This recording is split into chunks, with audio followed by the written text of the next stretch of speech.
바다로 간 해적. 작품 바다로 간 해적은 책 아가씨와 철학자의 수록된 단편 중 하나입니다. 책 아가씨와 철학자는 영화 위대한 개츠비, 벤자민 버튼의 기이한 사건의 원작자인 스콧 피츠제럴드의 첫 단편집입니다. 두 작품 모두 브래드 피트와 디카프리오 주연의 영화로 잘 알고 계신 분들이 많을 거라 생각합니다. 영화는 각각 2013년과 2008년에 개봉했습니다. 하지만 소설을 이미 90여 년 먼저 쓰여졌으니 당연히 고전이라 하는 게 맞습니다. 단편집 아가씨와 철학자는 벤자민 버튼의 기이한 사건보다 앞서 출간되었습니다. 하지만 아가씨와 철학자, 벤자민 버튼의 기이한 사건 모두 피츠제럴드를 작가로서 이름을 떨치게 했던 낙원의 2편에 비해서 박한 평가를 받았습니다. 그런 비평가들의 냉정한 평가가 오히려 위대한 개츠비를 낳는 원동력이 되었을까요? 작가의 인생사를 들여다보면 벤자민이나 개츠비 같은 작품이 나온 배경을 이해할 수 있습니다. 가난과 성공, 사랑과 알코올 중독의 경험과 바램들을 작품 속에 녹여낸 것은 아닐까요? 당연히 먼저 태어났던 단편집 아가씨와 철학자는 비평가들의 호불호에 시달렸습니다.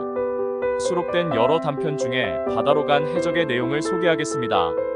문장 전체를 옮기지 않고 중간에 생략된 내용도 있으니 참고 바랍니다. 도입부는 다음과 같습니다. 이 있음직하지 않은 이야기는 푸른 꿈 같은 바다 위에서 시작한다. 그 꿈은 푸른색 실크 스타킹처럼 선명한 빛깔이었고 하늘 아래에서는 어린아이들 눈동자의 홍채처럼 파랬다. 하늘의 서쪽 절반에서부터 태양이 작은 황금빛 원반을 바다에 던지고 있었다. 문장이 마치 스크린에 영상을 뿌려놓는 듯한 기분을 느끼게 합니다. 계속 감상을 해보실까요? 그녀는 19 정도의 나이에 날씬하고 유연해 보였고 버릇없이 보이는 매혹적인 입과 반짝이는 호기심으로 가득한 예리한 회색 눈을 가지고 있었다. 스타킹을 신지 않은 그녀의 두 발엔 푸른색 세틴 슬리퍼가 발가락에 걸린 채 무심하게 흔들리고 있었다. 오시가 태양으로부터 흘러내려 소리 없이 바닷속으로 떨어졌다. 황금태는 넓어져서 반짝이는 섬이 되어 있었다. 가냘픈 바람 한 줄기가 고물 언저리에서 놀다가 매달려 있던 푸른색 슬리퍼 한 짝을 흔들더니 불현듯 노래를 실어왔다. 요트 위에 있는 부잣집 아가씨의 모습이 떠오릅니다. 그리고 얼마 후 그 요트 위로 정체불명의 불청객이 나타납니다. 두목인 듯한 백인 남자 한 명과 너댓 명의 흑인 남자들이었습니다. 여자들과 아이들은 살려줄 것이다. 그가 거침없이 말했다. 우는 아기들은 모두 곧장 물에 던질 것이며 남자들은 모두 두 발의 족쇄를 채울 것이다.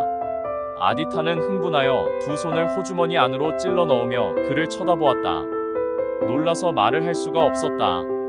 그 젊은 남자의 검고 신경질적인 얼굴에는 경멸이 묻어나는 입과 건강한 아기의 밝고 푸른 눈이 함께 자리하고 있었다. 피츠제럴드의 표현력은 곱게 물든 가을 단풍만큼이나 화려하다는 생각이 들었습니다. 이기적이고 버릇없는 부잣집 아가씨와 그녀가 탄 유람선을 탈취하게 되는 남자에 대한 표현은 독특한 성적 매력을 불러일으키는 대목이기도 합니다. 그건 스콧이 바라는 일이었을 겁니다. 다음과 같은 문장을 통해 알 수 있습니다. 그녀는 자신이 처한 상황보다 이 남자가 훨씬 흥미로웠다. 밤이 깊었다. 초승달이 눈물을 가득 머금고 바다를 향해 미소를 짓고 있었다. 이야기는 독자를 어느 방향으로 끌고 갈지 궁금하게 만듭니다.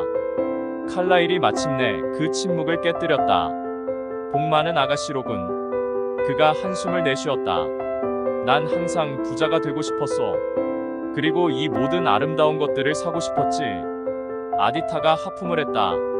난 차라리 당신이 되는 편이 낫겠어요. 그녀가 솔직하게 말했다. 그렇게 될 거요. 하루 반 정도만 있으면. 그런데 당신은 자유분방한 아가씨치고는 대단한 배짱을 지닌 것 같군. 살짝 스톡홀름 신드롬의 느낌이 풍겨오지 않습니까? 인질이 범인에게 동조하고 감화되는 심리적 현상을 말입니다. 이런 현상 때문이었을까요? 아디타는 칼라일의 성장 과정에 대해서 듣게 되는데 나는 여기에 스콧 자신의 과거 경험 어느 정도 녹아있을 거라 여겨졌습니다. 그는 테네시의 한 동네에서 가난한 아이로 삶을 시작했다. 너무나 가난해서 그 거리에서 유일한 백인 가족이었다. 그는 백인 아이들은 전혀 기억하지 못했다. 스콧의 성장 환경과 매우 비슷합니다. 계속 이야기 속으로 들어가 볼까요? 행복합니까? 그가 불현듯 물었다. 그녀가 고개를 끄덕였다. 바다 가까이 있으면 항상 행복해요. 난 하루 종일 당신과 내가 어떤 면에서 닮았다는 생각을 하며 지냈어요. 우리는 둘 다 반항하죠. 물론 이유가 다르긴 하지만 2년 전 내가 18이었을 때 그러면 당신은 25. 어쨌든 우리는 둘 다 통념적으로는 성공했으니까요. 나는 대단히 매혹적인 사교계 아가씨였고 당신은 유망한 음악가로 막 군대에 배치되었고요. 왜 단편집 이름이 아가씨와 철학자인지 아디타와 칼라일의 대화에서 느낄 수 있습니다. 단순히 해적이라고 하기엔 대화 수준이 너무 철학적 수준의 경지에 도달해 있습니다. 내게 있어 용기란 인생 위에 내려앉는 그 음울한 잿빛 안개를 뚫고 나아가는 일이에요. 사람과 환경을 극복하는 일뿐 아니라 산다는 것의 황량함을 극복하게 해주는 것이기도 하고요. 삶의 가치와 덧없는 것들의 진가를 주장하는 거라고나 할까요? 그녀는 다시 올라오고 있었다. 마지막 말과 함께 뒤로 매끈하게 젖혀서 넘긴 그녀의 젖은 금발머리가 그의 눈앞에 나타났다. 좋아요. 칼라일이 반박했다. 그걸 용기라고 부를 수 있겠지. 하지만 당신의 용기는 실제로는 결국 출생의 자존심에 세워진 것이오. 당신은 그런 도전적인 태도를 지니게끔 자란 것이지. 내 회색빛 날들엔 용기조차 회색빛이고 생기가 없었거든. 외딴 섬에서 며칠의 도피는 아가씨와 철학자 간의 사랑이 싹 트는데 충분한 시간이었을까요? 아니면 피해자와 납치범 사이에 형성된 스톡홀름 신드롬이었을까요? 스토리는 납치범이자 철학자인 칼라일이 왜 도망자 신세가 되었는지 궁금증을 증폭시켜 나갑니다. 물기 촉촉한 그녀의 밝은 웃음소리가 절벽을 타고 올라와 초조해하던 그의 귀에 들리는 순간 그는 안도의 깊은 한숨을 내쉬며 자신이 그녀를 사랑하고 있음을 깨달았다. 날 데리고 가줘요. 아디타가 말했다. 어느 늦은 밤 그들은 가지를 활짝 뻗친 야자나무 그늘 밑 풀밭에 한가로이 앉아 있었다. 그거 결혼 프로포즈예요? 호예요. 아디타 페르남이 해적의 신부가 되다. 사교계 아가씨가 레그타임 은행 강도에게 납치되다. 은행이 아니었어. 그럼 뭐였어요? 왜 얘기해주지 않아요? 당신의 환상을 깨고 싶지 않아. 그들이 재즈 댄스를 추고 있던 어느 날 무인도에서 반 마일 떨어진 곳에 배 한 척이 서 있었다. 하늘의 빛깔이 서서히 희미해지며 광택 없는 푸른 빛이 음울한 잿빛으로 바뀌자 그 선박 갑판 위에서 벌어지는 광경이 눈에 들어왔다. 흰색 치크 바지를 입은 선원들이 난간 근처에 모여 있었다. 손에 쌍안경을 들고 주의 깊게 섬을 관찰하고 있는 중이었다. 이제 다 틀렸군. 칼라일이 무겁게 말했다. 젠장. 아디타가 나지막이 내뱉었다. 그녀는 눈에 눈물이 고이는 것을 느낄 수 있었다. 국세청 선박에서 보트 2대가 내려졌다. 한 대에는 장교 1명과 수병 6명이, 다른 한 대에는 백발의 남자 2사람이 타고 있었다. 그중 한 사람은 아디타의 삼촌이었다. 아디타와 칼라일은 일어서서 반은 무의식적으로 서로를 마주보며 섰다. 그리고 그가 멈춰서서 문득 주머니에 손을 넣더니 반짝이는 둥근 물건을 꺼내어 그녀에게 내밀었다. 뭐예요? 그녀가 궁금해하며 물었다. 확실하지 않아.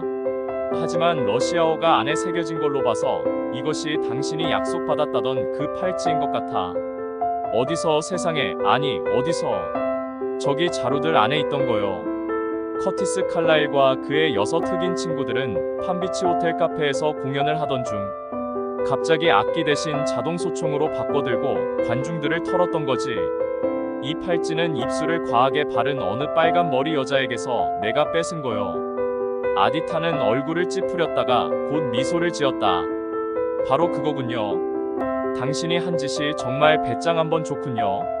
남자가 여자의 응석바지 젊은 입술에 키스를 하고 있었다. 이거 영광이군. 잠시 후 그가 중얼거렸다. 그녀는 남자를 쳐다보며 미소 지었다. 행복한가요?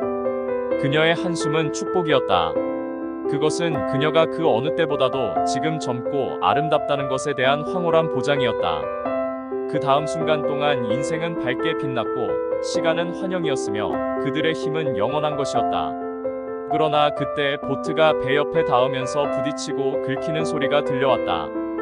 사다리를 타고 백발의 남자들과 손에 권총을 든 장교와 수병 두 사람이 올라왔다. 파르남 씨는 팔짱을 끼고 서서 조카 딸을 바라보았다. 단편 바다로 간 해적의 결말에는 놀라운 반전이 있습니다. 반전 작품을 좋아하는 분은 꼭 읽어보시기를 권합니다. 물론 아가씨와 철학자에 있는 모든 작품에는 호불호가 있을 수 있습니다. 그래서 미국 비평가 일부도 작품성에 대해 들쑥날쑥하다라는 평을 내렸는지도 모르겠다. 그럼 다음 고전에서 인사드리겠습니다. 감사합니다.